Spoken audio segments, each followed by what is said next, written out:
Okay, so let us get started here. We will, so we have 3 topics left for the rest of the course. So we've got content analysis, we're going to talk mixed methods after this, and then qualitative analysis. And then we are basically done.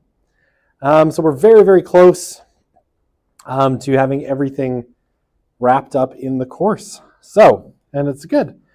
Very quick reminder, I am in the office tomorrow pretty much all day. I'll come in around 9:30, and I'll be here till 3:30, 4 o'clock if you're wanting to come in and see your midterm, or if you want to talk about your major lab number 1, or any thoughts you want to talk about your major lab number 2, anything you want to, anything you want to talk about. Feel free just to drop by anytime, and I'm happy to look over things with you. And we'll kind of go from there. Okay. So, content analysis. So content analysis is kind of another, it's another form of qualitative, well, I guess you can do quantitative or qualitative analysis. I talked a little bit about quantitative content analysis when we were talking about quantitative research.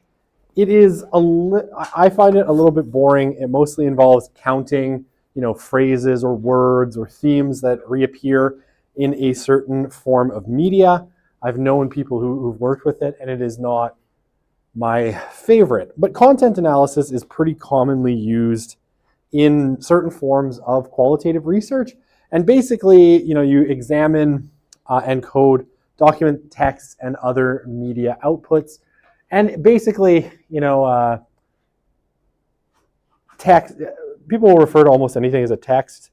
You can use just about anything, right? So it can be music, it can be diaries, it can be letters that people wrote, corporate documents, financial instruments, TV shows, movies, just about anything you could think you can use for content analysis of some kind, right? So anything, printed, visual, audio, or virtual content can all be, lumped under content analysis. And you can look at a whole bunch of questions, things like who writes, who reports, who's making it, what is getting put in, what's getting reported, where, when, why was it written, and most importantly, sometimes what gets left out, right? What's not said in certain texts that might tell you something about the context. Okay, I have a short-ish video just talking. I very rarely have used videos in this course, so I thought I'd throw one in here just to give you a different voice to listen to about content analysis. So here you go. And it kind of introduced the topic to you. Welcome to another Journey with Chris, where we... Interesting. Why are you not... One moment, please.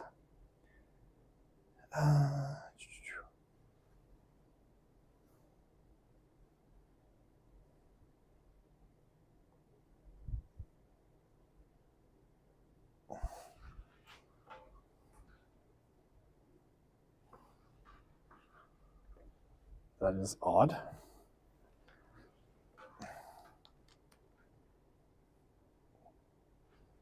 It's just not detecting.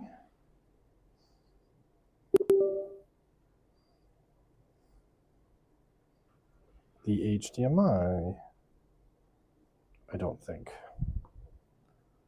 because it hates me.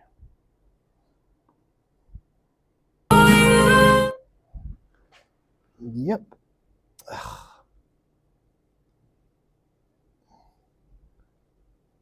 Why do you hate me, computer?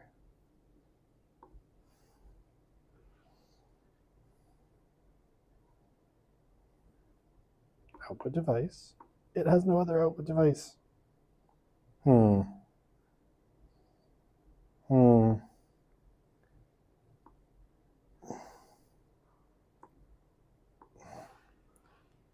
Wait, I have a thought. I don't know if that'll work.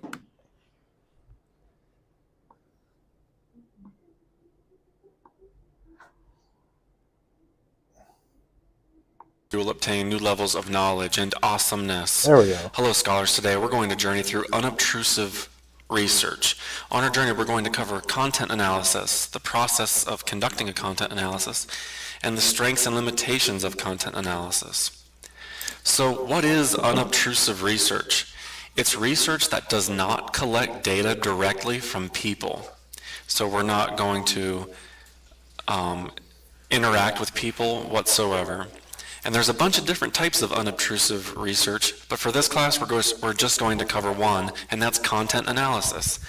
Content analysis is the study of recorded human communications, such as books, websites, videos, letters, text messages, tweets, and so on, any type of recorded human communication. Generally, there are two types of content analysis. One is a conceptual analysis, which is what we're going to focus on for this class, and that's analyzing the existence and frequency of concepts within human communication. And the other is relational analysis. That's analyzing the relationship of concepts within that human communication. Okay. In content analysis, there are two types of content that can be analyzed. Manifest content. This is observable content, content that you can actually look at or hear or see, watch. It's right before your eyes, you can actually observe it. And the other is latent content, and that's the underlying meaning of the manifest content. Okay, let's talk about the process of conducting a content analysis. First, we have to have our research questions, and then we need to operationalize our variables. Just as a refresher, to operationalization or to operationalize our variables, it's the process of defining how a variable can be measured. Okay, next we would create a coding scheme. This is definitions of each of our variables and how we're going to code them within the communication that we're going to look at. So for example, let's say that my research question is, what kind of food is advertised during Saturday morning cartoons to children? Because I'm interested to see, I wonder if fast food is the big food that's advertised, or is it sugary soft drinks or sugary breakfast cereal, whatever. Let's do a content analysis and find out. So we need to operationalize our variables. So within the realm of food being advertised, let's define what that is. So within the different types of things that could be shown during those Saturday morning cartoon commercials, we have to define what is fast food. I know that we have it in our head of McDonald's or Taco Bell or whatever, but there could be more of a definition of, well, is Subway fast food or is Pizza Hut fast food? We'll have to define that and determine that. Next, based on those definitions, we are creating a coding scheme. So this is fast food, this is how we're defining it. This is sugary beverages, that's how we're defining it, which could include juice, it could include soda. Let's operationalize, let's define sugary foods. How exactly are we defining this so that we can code it? Next, we want to do sampling. Let's determine how many different kinds of data we want and what time frames we want to collect that data. So for this particular example, for our content analysis, the data is television shows. That's the data we want. We're going to look at television shows, Saturday morning cartoons, for example, for children. And now we want to determine what time frames we want to collect the data, the commercials for food that are shown during those cartoons. Okay, so how long do we want to collect this data? Are we going to look every Saturday morning for a year? Are we going to look at just for a month? What channels should we look at? Maybe we only want to look at 3 different television channels and the shows within those channels. We'll need to determine all of this so that we can sample the data. Next, we want to do coding. So once we've sampled when we're going to collect the data, what channels, and so on and so forth, we're going to look at our coding stream, and we are going to code. So we're going to watch those TV shows. When the commercials come on, we're going to code. We're going to say, is it fast food that's being advertised? Is it sugary soft drinks or sugary cereal? Or maybe it's fruits and veggies, maybe it's milk. Whatever it is, we're just going to code it during that sampling time frame. Then we're going to quantify the codes. So we're doing a conceptual analysis in this example. We're going to look at all the codes we made, and we're going to tally them up. We're going to sum them up and create a summary of what our codes were. And then we get to write about it in our final report. What percent of the commercials were for fast food, what percent were for healthy foods like milk or fruits and veggies, things like that, or sugary soft beverages. And we're just going to give basic descriptive statistics such as summary, averages, what percent were what type of commercial. So the strengths of content analysis is that it's unobtrusive. We're not going and collecting data from people. We're just watching TV, or we're looking through newspapers or certain magazines. Whatever it is related to our research question, we're not dealing with people directly. Another strength of that is that it can be low cost. We don't have to pay people to fill out a survey. We don't have to have several researchers. It's pretty low cost. And this also allows for quantitative and qualitative research. Because a lot of content analysis is looking at certain texts like magazines, newspapers, we can take out whole quotes and do qualitative research as well with content analysis. The limitations of content analysis is that it's time consuming. It can take a long time to figure out our coding scheme, go and collect data and code it for however long that takes. Usually takes quite a while. And there can be coding errors, especially with relational analysis, relating how the different codes relate to each other. And different people might code differently. Also, sometimes when people do content analysis, they may not take into context what they're coding. Depending on the magazine or newspaper or whatever it is we're looking at, if we're just looking for certain words within our coding scheme, that might not necessarily take into the bigger picture, the context of what's being said. Okay, in conclusion, content analysis is unobtrusive research. That's the studying recorded human communications. There's different types of content analysis and different types of content that can be analyzed. Thanks for a great journey, and I'll see you in class. Okay, so that's kind of an intro to content analysis a little bit, some of the strengths and weaknesses and kind of what it looks like. So, yeah, I mean, when we talk about documents, sometimes people call them texts.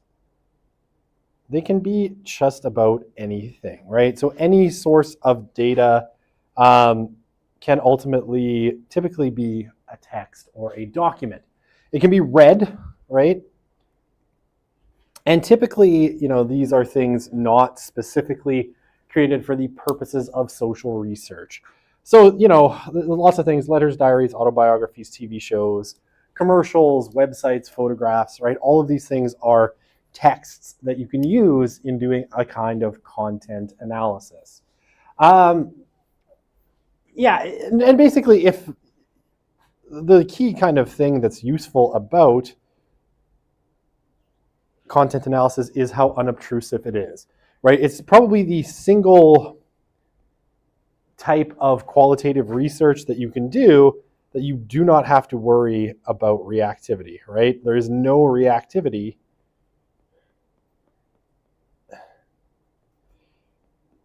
cross it off, no reactivity in content analysis because you're not dealing with people.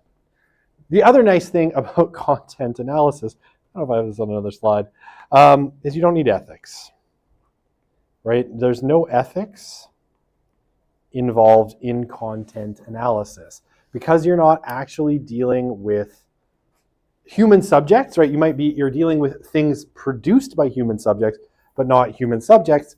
You do not have to worry about ethics or any ethical requirements of the research. So, of all of the kinds of research that we've talked about so far, content analysis is probably among the only ones where if you wanted to, you could just jump in and start doing content analysis with absolutely no need to go through the ethics approval process. You can just jump in and start doing it, which makes it very, very popular, right? It's not quite as popular as interviews because there are certain limitations to it as well in terms of the depth of things that you can find out sometimes. But you can easily do it without talking to a human being. So, I mean, sometimes people might refer to it as like armchair sociology or armchair analysis because you can do it, from home without ever leaving the comfort of your house. But it has its own purposes as well. And I've done lots of this. Okay. So, I think I have these in longer form. Yes, I do. Okay. Scott, yeah. So Scott has basically 4 criteria for assessing the quality of documents. So the authenticity, can you track down its origin and is it unquestionable? The credibility, like is it factual? Is it free from errors? Is what the person's saying factual?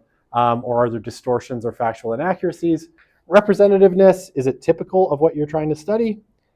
And is the meaning clear and comprehensible? And I'll go through each of these in turn with a little bit more detail. Okay, so yeah, you can look at things like personal documents. This can be one category of things. And this is really, really popular, I think in history a little bit more, but where kind of history and sociology meet a little bit, things like diaries, letters, autobiographies, or visual objects, photographs or home videos that people have taken as ways of doing analysis of what their lives were like. Okay, so if we're applying, Scott's criteria to say autobiographies, letters, diaries, or the like. So basically, if you were applying it to a diary or an autobiography or whatever, the question about authenticity would be, did the author, right, so who you're claiming wrote it, actually write this particular letter or diary or whatever it happens to be? So this can become, kind of a question, especially when you get to something like an autobiography. Especially with famous people, did they write their own autobiography or did they have a ghostwriter, right? Did someone write it for them and they just kind of fed them information and that person put it together into a more compelling, more easily written account or readable account? So did the person actually write the piece or was it someone else? Does it actually, and there's lots of ways that you can kind of figure this out. Grammatical analysis, you can look at, do they use the kind of phrases and terms that person consistently used? Is the language consistent with the time period that the person said they were writing it in? Is it actually written by them? And you do have cases, of course, where people have tried to pass off fraudulent letters or diaries or documents by famous people, in order to make a point or because it supported their research or whatever. Okay. So did they actually, who actually wrote it? Was it actually, if these are the personal letters of Justin Trudeau, did he actually write them, right? Are these actually Justin Trudeau's letters? If it did, we can say that it is authentic, right? Credibility, is it factual, right? Does it reflect the true feelings of the author? And there can be factual inaccuracies. People might believe things that aren't true, say things that aren't true, be purposely deceptive. So is what they are saying true, right? Is it their true feelings? Is it a diary that they, is completely private, so they expected that it would be completely private, and therefore what they're saying is true to what they were feeling? Or is it something where, I don't know, they were writing it for public consumption later on. They knew they were famous, so they knew their diary would be published after their death. Was it actually what they thought? Okay. The representativeness, does it accurately reflect, so I think like the time period, right? Is it representative of what was going on at the time, or is it an aberration, right? Because it would be easy, I guess representativeness can be useful as a criteria to think about to avoid cherry picking. Because cherry picking, or I mean, if you want to be more a little derisive about it, you can also do nut picking, right?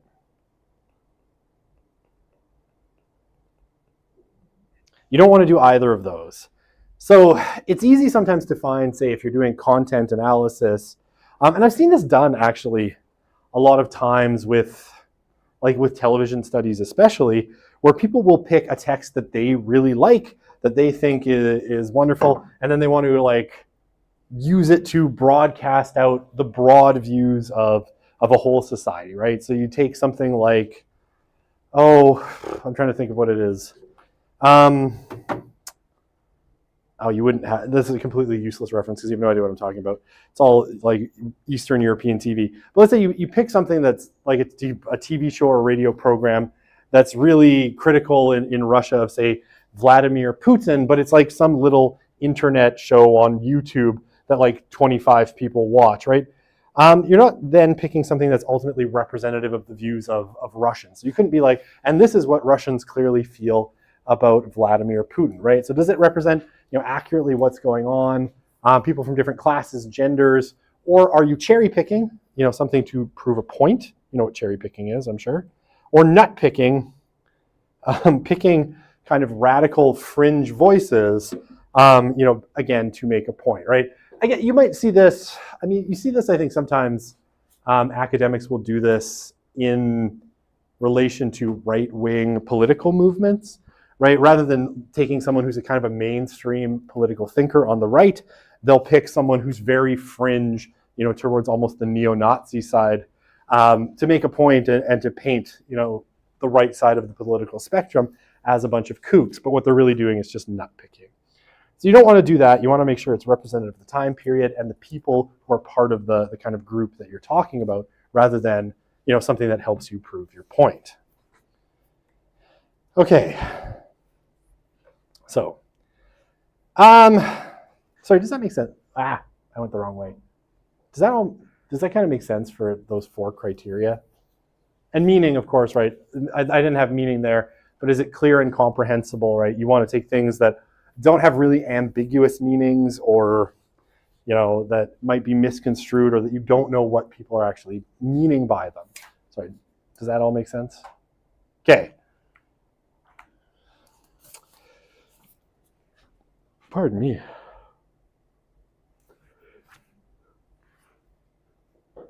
Okay, promise, I'm not putting myself to sleep.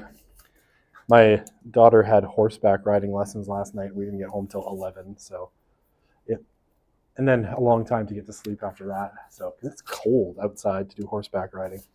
Okay, so photograph, visual objects of all kinds can also be used as things that you do content analysis on. So photos, videos, they can all be kind of used as text that you can analyze. So obviously you can use them to illustrate a point, something that kind of shows something that you're trying to describe in text. Sources of data in and of themselves, right? If you're wanting to talk about, text or videos, right, you can use them as information about a time period, about a place, or something like that. Or as prompts to get people talking. We talked about this a little bit when we were talking about visual ethnography, right? That you can use photographs, videos, and all those things as ways of getting people talking and as part of the research in that way. But basically, Scott says that family photographs, and you can say photographs in some ways, can have, photographs of people can have kind of 3 different types. You have like the idealized or formally posed. So this would be like your family portrait, right? And when you're talking about something like idealization, you do have to worry a little about a family portrait or posed photos. You do have to worry a little bit about reactivity. Is this, an example of how people normally behave in that scenario, or is it because the person was pointing a camera at them? So there's idealized, posed ones, natural candid photos, right? Someone's just taking pictures and they're taking pictures of people kind of as they are. Or like the third one, demystification, revealing atypical portrayals, right? Did you catch people at a particular moment that showed how things really are, right? You know, instead of the nice, safe family photograph, you get the family fighting, and it showed actually that the Smiths are a family not at peace, or something like that. Okay, sorry. This is a way too colorful slide. I'm sorry if you tried to print this and it destroyed your printer. Okay, so with any kind of visual object, photographs often are not typical of the event depicted because they can have a little bit of reactivity. What's not photographed can be very significant as well, right? People focus sometimes on, particular ways of taking photographs, things that you want to photograph, specific events, and don't photograph other things going on. And then selection bias, filtering. And even, if you have, say, this is increasingly actually a big problem with digital photography, is there's a lot of filtering that goes on often by photographers or by people in their own homes. So what do you keep, right? What do you choose to photograph?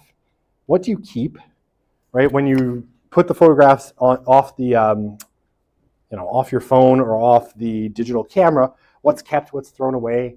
If professional photographers, what did they photograph maybe that they didn't include in packages, right? Things that they got rid of. It can be really, really hard to figure that out. Okay.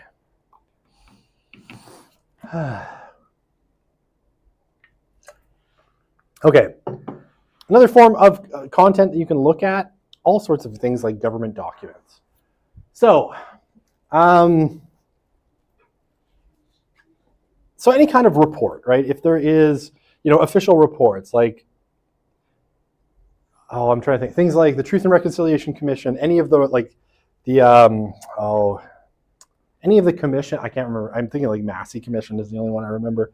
But the government of Canada, right, has put out over years like all sorts of reports, commissions. It's constantly producing things like white papers and all of these sorts of things, right? The government actually generates a tremendous amount of documentation, and all of which is available for freedom of information requests. So anything the government generates technically has to be made available to the public if they fill out a freedom of information request. So government documents, anything, census, so the census information, right? That's a government document. Voting records, official reports, memos, inter-office communications between members of the government. It's all essentially open to, be analyzed in terms of content analysis. So, the advantage of it typically is seen as, it's meaningful because it's generated by a government for a purpose. It's authentic because typically who generated it. There is some question, however, with all government documents about credibility, especially in terms of bias, right? Governments will tend, civil services and governments will often tend to produce reports that are good for the particular government that happens to be in power at any particular moment, right? It may be that it is in support of the government's particular agenda, right? They want to build a railway between Montreal, Toronto, and Ottawa, I guess Montreal, Ottawa, Toronto. And so they are generating reports or documents that are ultimately supportive of that goal because, say, it was a liberal campaign promise or something like that, or a conservative promise, right? They want to axe the carbon tax, so something, they generate reports showing how much economic harm it's doing. So government documents can be very biased, right? The civil service is often at the, they serve at the pleasure of the government, so they're often producing reports, that the government wants to see. Some independent commissions in the government can be less biased, but it's something that you would have to, with a government document, always assess how biased is this document. And what does that bias reveal, right? What does that bias tell you about what was going on at the time? What's going on at the time, what that government's agenda was, who the authors were, what their motivations were, and all of that stuff.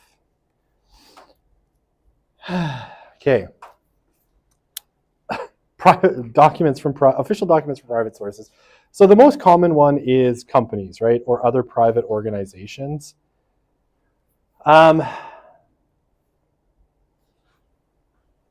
So this can be anything, right? So companies too, and like nonprofits and all of these things generate a lot of paper, a lot of reports, a lot of policies, a lot of things. Like if you went, I guess the university isn't a private organization, it's quasi-government. But if you just saw how much paper gets moved around the university in terms of reports and paperwork and all of that, it's an enormous amount. So companies produce a lot of reports. I'm trying to think here. What would be an interesting example? Well, if you think of, so I have an example. Ford. So the motor car company, right? Ford has a person at Ford who is my absolute favorite person. I don't know them, but I love their job title because the job title is Chief Futurologist at Ford. And the Chief Futurologist's entire goal is to make predictions about, I want to be a Chief Futurologist.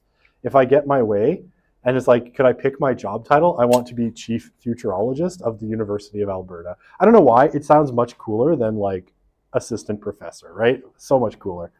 So Ford has a Chief Futurologist. And this person is basically a social researcher, and their job is to produce reports that basically outline what the market is going to be in the future, right? So what they think are social trends and how that's going to affect car buying, right? And Ford's future. And I don't know why. I mean, for one, the report that I saw from Ford's Chief Futurologist said people are very, very sad and lonely, and that probably means they're not going to buy as many cars in the future. So it'd be in society's best interest if people were less sad and lonely and had better social connections, because they'll want to travel more, which means more driving, which is better for us, right? But this kind of, these kinds of market reports, looks at the future, corporate earnings reports, all of these things and then internal memos. Very famously, all the cigarette companies had a ton of research that showed that cigarettes were really bad for you, that they kept internal. All of these things, right, are their reports. And I mean, what is it? Exxon had a bunch of research on climate change, right? And they were like, yeah, climate change is going to be a really big problem in the future. Let's just bury that so that no one finds out we knew about it later on. Companies produce an enormous amount of stuff, right? And typically, right, any of that stuff is going to be authentic and meaningful because it tells you something about what's going on in those companies at the time, what they're thinking, what their beliefs are about the world, what their policies are going to be, how they're judging, their futures and everything. Okay, one of the big problems with corporate documents is they are, my pen doesn't want to write, hard to get. Because companies do not have any reason to give you their internal corporate documents. And in a lot of cases, they have every reason, if they involve trade secrets or problems they know about their products or services or whatever. Famously, right, Facebook did a bunch of research on Instagram and the way Instagram was affecting the body image of teenage girls, where Facebook was like, oh, wow, Instagram is really bad for the body image of teenage girls. So very quietly, Facebook took away, they didn't take away the like button, but they stopped showing publicly how many likes you get because they were like, wow, this is impacting girls' self-esteem that everyone can see nobody liked their picture. Sorry? I think it also increased suicide rates. Just Instagram use? Like the reports said that there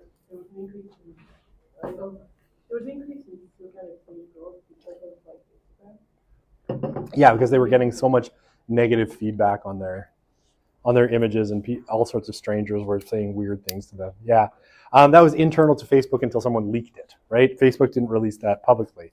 So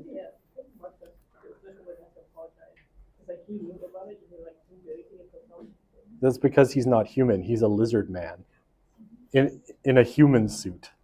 Seriously, how does he not display emotion when he's talking? I don't understand. It's like a puppet, a meat puppet. I don't understand. Anyway, my Mark Zuckerberg rant. He looks weird, but I guess he's super rich, so he could probably have me killed, so I should be quiet. All hail Zuck, the first leader of social media. The metaverse is really weird, and I never want to have anything to do with it. I like weird animated avatar of myself. It scares me. Anyway, do I have them? I have Facebook. I have not used it in like months because I don't know what it's for anymore. I used to get news on it, and then they blocked all the news on Facebook. And now it's just there for why. I don't know. I don't use it. I used to use it a lot. Now I mostly just go on Twitter or X. It is worse. It's a hive of scum and villainy, but it's my hive of scum and villainy, and I like it. But I never post anything. Okay, anyway. Yeah, so corporate information, it's really interesting and it's useful if you can get your hands on it. It can tell you a lot about what's going on. Even things like training documents and training videos can tell you a lot about how, you know, companies think of themselves, how they're wanting to shape their employees. Anything like that, right, can be really, really useful for understanding corporate cultures. However, credibility, you never quite know where there's distortions of data going on. Public-facing corporate documents, right, financial reports, earnings reports, public documents that they put out, almost always are going to be written in such a way as to paint, say, a corporation in the best light, right? Or to make a certain point, you know, to show how Ford is contributing to something, right? This is how much Ford is contributing to reducing climate change by creating, I don't know, electric trucks or whatever it happens to be, right? Or how many jobs they're creating and all of this stuff. There's always bias. There's always a purpose to these documents, especially public-facing ones. If you get the ones that are internal only, sometimes those are much more credible because it shows you what people are actually thinking, but those are, like I said, really, really hard to access typically. Okay, yeah, so access to information requires permission, or it requires stealing and getting access to information in illegitimate ways. Now that might have ethical or legal, you know, this could have ethical or legal implications for you. Ethical or legal, because they could sue you potentially for exposing corporate documents. You know, if they are granting, if say in some sense you were doing research, I don't know, we're stuck on Ford. Let's say you were doing research on Facebook, right? And Facebook allowed you to have access to certain things. You'd have to wonder, are they shaping, you know, your research by what they grant you access to, right? It's generally not the case that companies are going to grant you access to just all of their user data. And I remember a couple of years ago, I had someone propose that they were just, you know, as part of the research project, that they were just going to go to Instagram and ask Instagram for all of their user data so they could run statistical analysis on it. And I was like, that is a really interesting research project. It is completely impossible because Instagram is never going to grant you their anything because it's all proprietary, right? It belongs to them, and that's how they make their money. So if they do allow you access to information, are they shaping your perception in some way or giving you only their kind of rosy version of the world at the end of the day? Okay, this is my favorite one. I'm not gonna lie, because this is where I sort of cut my teeth. As a researcher doing research on a lot of this kind of stuff. I mean, I did interviews and focus groups and stuff too, but I always love doing textual analysis or mass media output analysis because it is fun. Okay, so when we talk about mass media outputs, right? I mean, newspapers still exist, right? They haven't all gone bankrupt. Maybe someday soon. Switch my color to something you can see a little better. So yeah, newspapers, magazines, TV, films, etc. Radio programs, popular songs. I guess documentary counts under films. Almost anything you can think of that's YouTube videos. YouTube videos are a good example. Trade industry publications. All of these things can be sources of data. Okay. So, I mean, like I did analysis on TV shows. I've done analysis on movies, TV shows, these sorts of things. All mine were Russian, but there's definitely always people, right, doing analysis of, this TV show and that TV show, this movie, that movie. What does it mean? My favorite thing is always looking through.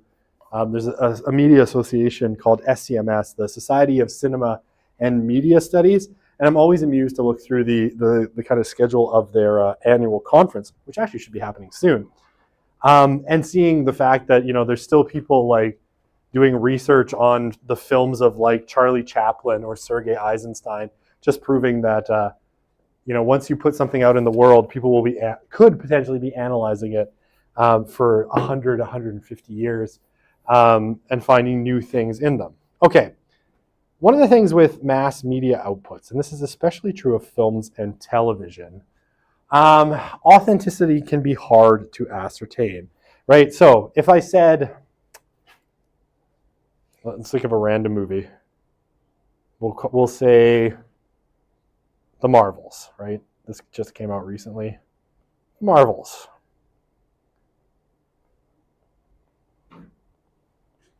Who is the author of The Marvels? Yeah, Brian. Stan Lee. So he wrote the comic, or he created some of the characters, right?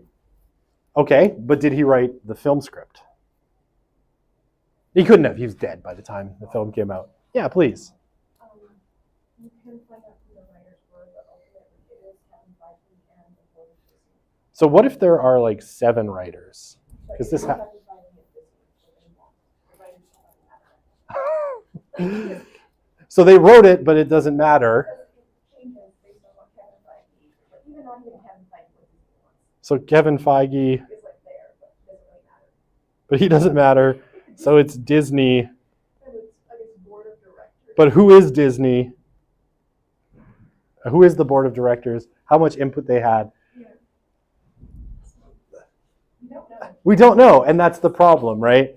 Is that when we talk about authenticity for some of these texts, there's probably hundreds, maybe thousands of, like if you watch the credits, there's hundreds, maybe thousands of people who worked on a film, right? Was it the writers, the 7 or 8 writers of the Marvels? Or was it Kevin Feige, because he's the overall head of Marvel Studios? Or was it the director, person who I can't remember their name? Director McDirectorface, I'm going to call them, because I don't remember who directed that film. Or it can be really difficult to establish who the author is because so many people work on a lot of these texts. Same thing with TV shows. Who's the author of a TV show? Well, that's really hard to say. Pardon? Yeah, some of that depends on, I think that this season, like the writers will come together and have an outline, not a short to the go, and then like each writer like have one or more episodes that they write. Or something along those lines. All right, which then has to be approved by the producer, the EP or the showrunner, which then goes to the studio for notes. Like I said, it can be really hard. Like we can say in some cases, right, if you looked at, I'm trying to think of hang on, I'm going to erase something so I can write some more. If you look at something like, say, Kubrick, right? Kubrick's film, did I just put a green eraser? I think I did. So Kubrick's 2001, right? We tend to think of Kubrick, 2001: A Space Odyssey. That looks like 1001, but it should be a 2. 2001, right? We tend to think of Kubrick as the author of it because he's a very particular kind of director, what we call an auteur. But mostly, right, you might not know, Transformers, Rise of the Beast. We probably have no idea who wrote it because it was probably written by a committee. So how do you figure out, who the author was, what they meant, was it authentic to what they wanted to say? Does it represent their actual thoughts? It can be really difficult because we just don't know. Even with something like a newspaper article, it can be difficult. Sometimes you have a byline. Sometimes it's written by a staff writer. How much of it was edited by the editor? Did they cut the length of the column? Did they force them to say certain things in a column, it can be really difficult to ascertain because it's sort of a black box, right, that you can't see into. So, that would be the authenticity problem. We tend to kind of skirt around this, and we'll say, okay, this is this person's film. This person is the executive producer and such. But we don't know what decisions were made by whom, why certain shots were the way they were. I'll tell you a story. So I had a friend, and he had a grad student who had gone, and he wanted to talk about the show Roots, right? So it's a very famous show. Roots? It's a very famous show from the 80s about kind of the African American experience. And he went and he talked to the director, and he asked, why, I noticed a motif of yellow. There were so much yellow clothing, so many yellow things in the series. I wonder if you could just tell me why. And basically what the person said was like, oh, I actually have no idea. That would have all been the props and costume department's job. So they must have just picked yellow as a color. Maybe yellow was, they went to an estate sale and a bunch of yellow stuff was on sale. So they bought it, and that's why it ended up in the show. It wasn't on purpose, right? So, it can be hard to ascertain why things were there, what choices were made by whom. Okay, so credibility, credibility is what's said factual. Is it a real representation of what's going on?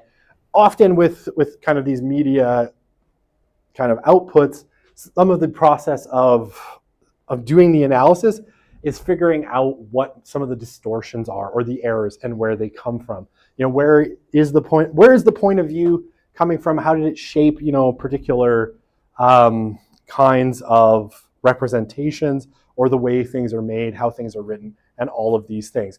But credibility can at times, be difficult to ascertain. And especially, when I say a lot. If you're dealing with fiction, now you can't see that on gray, shoot. Change color again, yellow this time. With fiction, right? You might not be dealing with factual representations at all, or you get a question of artistic license. So, we're in one of my other classes, we've been talking about a couple of movies. One of them is the movie Spotlight about the Catholic sex abuse crisis, and one of them is a movie called The Two Popes about a supposed meeting between Pope Benedict, the former Pope, and the current Pope, Pope Francis. And one of the things that we've sort of been talking about is, both of them say at the beginning, based on actual events, but both of them take a ton of artistic license with the actual events that they are depicting. So can we really talk about credibility, right? Can we talk about, factual errors when we're talking about a piece of art or a piece of representation that shows someone's point of view? So in the case of, say, The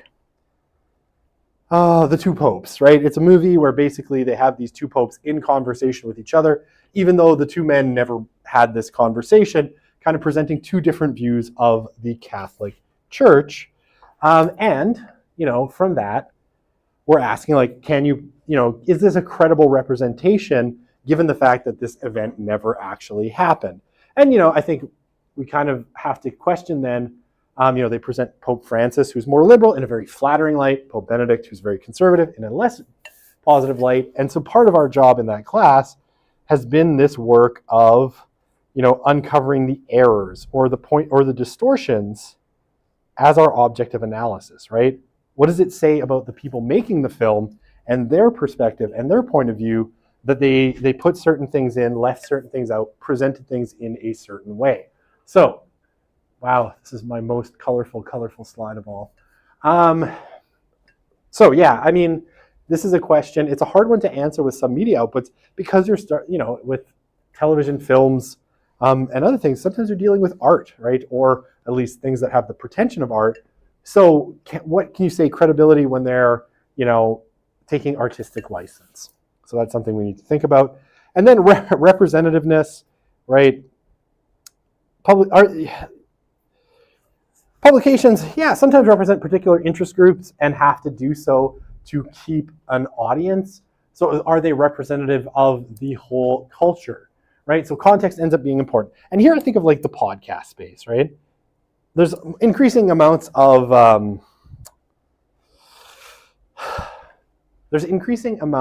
research on podcasts. And one of the things that people have noticed or noted, and someone, they were talking about this one, it's a Canadian one, I think it's called Canada Land with, is it Jesse Blake? I can't remember. But anyway, they were talking about this particular podcast because the guy who founded the company is Jewish, but a lot of his staffers are extremely, and he's very pro-Israel, and a lot of his staffers are pro-Palestinian in kind of the current conflict. And one of the things that's happened is it's been very difficult for Canada Land to present, audience capture. You can't see that because my pen is craps out at the bottom of the screen. Especially with podcasts and viewer-funded things, often people will play towards their audience because their audience is funding them. And this is sort of what's happened with, say, Canada Land. Their audience is very left-wing, and so they have tended to push left-wing stories. The second they went and told some kind of pro-Israeli stories, whatever you think of that content, of that context or that conflict, a bunch of their audience quit and dropped them, and they had to go back, right? So sometimes publications, and especially now in kind of viewer or listener-funded models, or audience-funded models, basically you get captured by your audience, right? You get captured by your audience and you have to maintain a particular perspective, or you lose that audience. You box yourself in. So how does that affect the content? And can you say that a particular piece of content is really representative if it's playing to a particular audience to keep its funding, right? Is it representative of the broader media ecosystem? So the content, and context is important. So what's going on at the time? Is it humor? Is it culture? You could say things like genre. Why can't I write at the bottom of the screen? It makes me so mad. To apply steady, even pressure. Not my usual spastic pressure. Genre can matter a great deal in terms of what you're talking about. What's the context? Is it satirical? Is it meant to be serious? How do you take it? That can play in. Okay, does that kind of make sense? Okay. Oh, sorry. Yeah, go ahead, please. Going back to the previous thing that you said about that person going to the director and asking about all the other. Yeah. You could sit there and analyze a bunch of content. Yep. And get a lot of meaning out of something. Yep. And then just prove it all. Yep.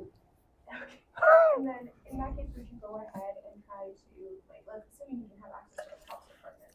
There is this idea of you reproduce your implicit biases, right? So Yep. you have to now prove that, or is that something that would be all of research? I think this is the point at which you question your life and drop out of grad school. No, I'm kidding. It is really difficult because, and that's part of the problem of kind of the authenticity question, right? Is sometimes when you don't know who the author is or why decisions were made, you can reconstruct a theory of why things were. But to an extent, and this is where content analysis sometimes gets mocked, even amongst qualitative researchers, as being reproducing just the biases of the researcher, right? And allowing you to cherry pick details or things that you think are meaningful or are meaningful to you, but actually don't mean anything, right? Might not have meant anything to the person making it. So unless you can't, how deep do I want to go into this morass? It's an interesting morass. A morass is like a swampy, goopy mess, a quagmire. You get stuck in a morass, essentially. I have a prodigious lexicon. Or pretentious lexicon, either way. A pretentious lexicon, but it is a real word, I promise you. Okay, I'll talk very briefly about this cat. Well, this person. I call His name is Roland Barthes. He's a French post-structuralist researcher, and Lila is having like trauma shock at the moment. She's one of my other classes where we talked about Barthes, and we've come back to 3 of his concepts over and over, and no matter how many times I explain it, I feel like no one gets it, which either means I'm a terrible professor or it's a terrible concept. I don't know which. But one of the things that, what's that? It could be both. It could be both.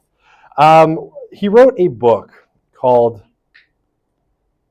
The Death of the Author. By the way, I love this book. And if you go into grad school, you can do what I did through my master's. It's just at every time you get stymied by someone in an argument about a particular text, just tell the whole room that the author is dead, and then have everyone nod sagely like you said something meaningful, even though it's just a way of getting out of an argument. One of the things that Barthes argues in The Death of the Author is that basically once someone puts a text out into the world, they're no longer really the author of that text. You are, right? So when you watch Roots or when you watch Riverdale, whoever made Riverdale really is no longer the author. You're the author because you're the one inscribing it with meaning now, right? What's that? I don't want to be the author. You don't want to be the author? No one wants to be the author of Riverdale or the Marvels or whatever it happens to be. And so it's a way of kind of skirting around this question of authenticity and the problem that you're describing. It's like, I thought yellow was meaningful when I saw this movie. And then I found out, actually, no, it isn't. Nobody knows what I'm talking about. It was on sale at like Winners that day, a bunch of yellow stuff. So they bought a bunch of it on super discount, right? Or some wholesaler was clearing out a bunch of Old Navy crap that didn't sell. And you just bought it because it was cheap and you needed to costume 1,800 people. And it all ended up being yellow for some reason. It happens, right? This is how Hollywood works. Did you use the same concept for Rome? Did you use the same concept of the death of the author for Barthes' book? Yes, and Barthes openly admits this in the book. He's funny. Roland Barthes is funny. But basically, yeah, I mean, it's this problem of where's the line between you as the interpreter and the person who wrote it, and whose meaning actually gets preeminence there. And especially if you can't, if you don't have the ability, like say you wanted to analyze 2001, well, you can't because Kubrick is dead, right? And you can't, I mean, you could look at interviews with him about it that are recorded, but you can't ask him about particular details. So again, who's the author of a text now? Well, it's Barthes would argue it's you, right? You're the one who makes meaning out of it, so you're really the one who wrote 2001: A Space Odyssey, in a sense, when you watched it. So that is your particular articulation of your reading of 2001: A Space Odyssey at that particular moment, or the Marvels or Riverdale. So this is not a great answer to your question because it's one of the problems with textual analysis and why it gets mocked, because everyone's like, well, that's just your interpretation of this. There's no objectivity to it. You're just reading it through your own biases. And you kind of have to say, yeah. Like, yeah. I'm analyzing it after I analyze perception of the text. So this is what, was the text I use or the words that it uses, and this is how it's received, and this led into this. So in another class we were talking about information, how it resulted in like a lifetime. Okay, right. So we can also talk about, well, this is the movie and this is what happened in it, but also this is how it was received, and this is, right? Yes. So that is a whole other field of media research called audience studies or audience research. What's that? It kind of is, but you're studying how people react to a particular text, and what meaning they make out of it. And often, right? Okay, so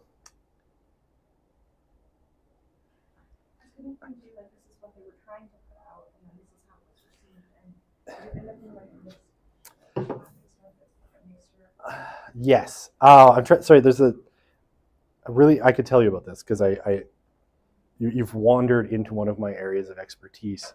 What's that? Keep talking. Did you say go home? I said go ahead. Oh, go ahead.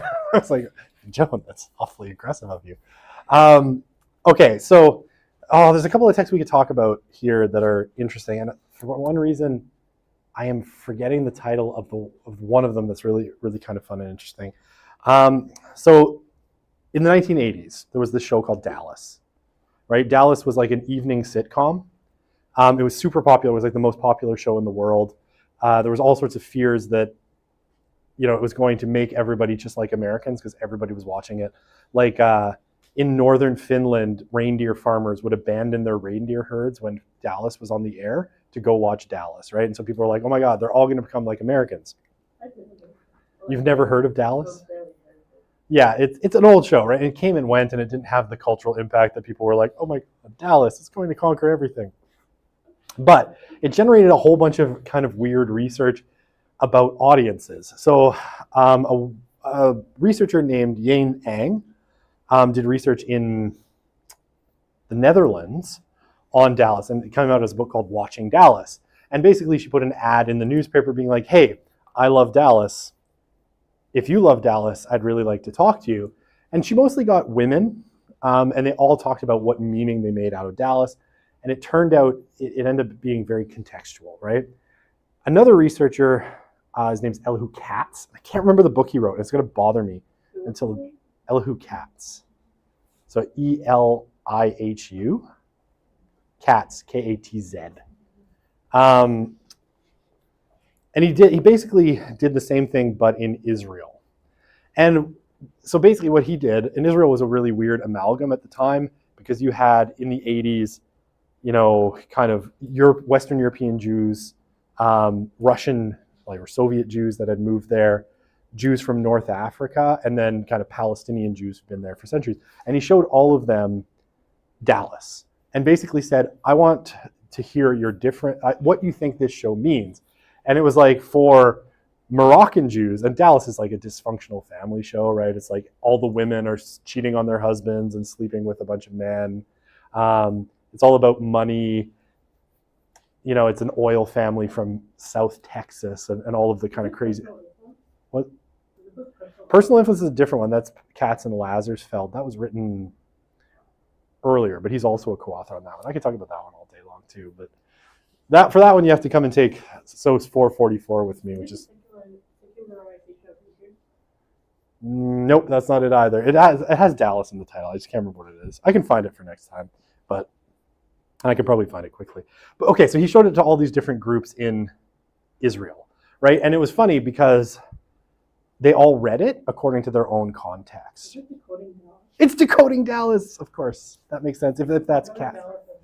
What's that? Yes, that's it. And there's probably a chapter on Israel. So the Moroccan Jews, right, who were very traditional, were like, this is an indictment of kind of Western views of gender. Like, this is what happens when you, give women too many rights, right? They get all uppity, they go sleep with everybody. And so this is showing how American culture is falling apart because of giving women too many rights. The Jews that had come from the Soviet Union were like, this is an indictment of capitalism, right? This shows that capitalism is bad for the human spirit and corrupts people, and the chase for money makes people vain and lives meaningless and all this stuff. And I can't remember the other interpretations. Those are the two I really remember. But it's all about then how, yes, you do audience studies. It's like you show the same people, or different people the same text, and you're like, okay, how do you read this? And what's come out of that, and this has been done in a bunch of, like David Hesmond Hagel did this with that really famous British, it's a soap opera. David Hesmond, now I can't remember what it's called. It used to be on CBC all the time, but it doesn't matter. I want to say it's EastEnders, but it's not the one. It's fucking Coronation Street. Coronation Street. Yes, this long-running British soap opera. And how people from different social classes all read that show a little bit differently. Basically coming to the idea that audiences all read things according to their own context, right? So there are those kinds of studies where it's like, hey, we have this text, this is what we think it means. Now we're going to talk to a bunch of people from different social classes who all watch it and see how they decode it, right? And then it's like, what usually happens is everybody decodes it sort of according to their own metrics, right? According to their own social contexts. I'm sure if you showed Riverdale to just about any audience, you'd get a bunch of different interpretations about the depravity of youth in the West, or the failure of the family unit, or how American television is terrible, or something, right? It was a bad show. Sorry, I know that was like a rambling, incoherent answer, but it's like, does it make sense? Okay. I have murdered this slide enough, have I? Okay. Oh. Usually Joan will. Do you want to call it? Yeah. Let's call this, because I wandered off. Lila. We did this in my other class. We'll talk about semiotics next time and virtual outputs and all this stuff. Why don't we leave it there? Because we covered enough and it's a little bit on the dry side, but next time we'll do some activities. It'll be fun-ish. It'll be fun-ish. Watch nobody comes to class next time because you don't want to be forced to decode a bunch of print ads using semiotics. Yeah, we'll leave it there. We'll come back on Monday. We'll finish up content analysis, and Wednesday we'll move into mixed methods.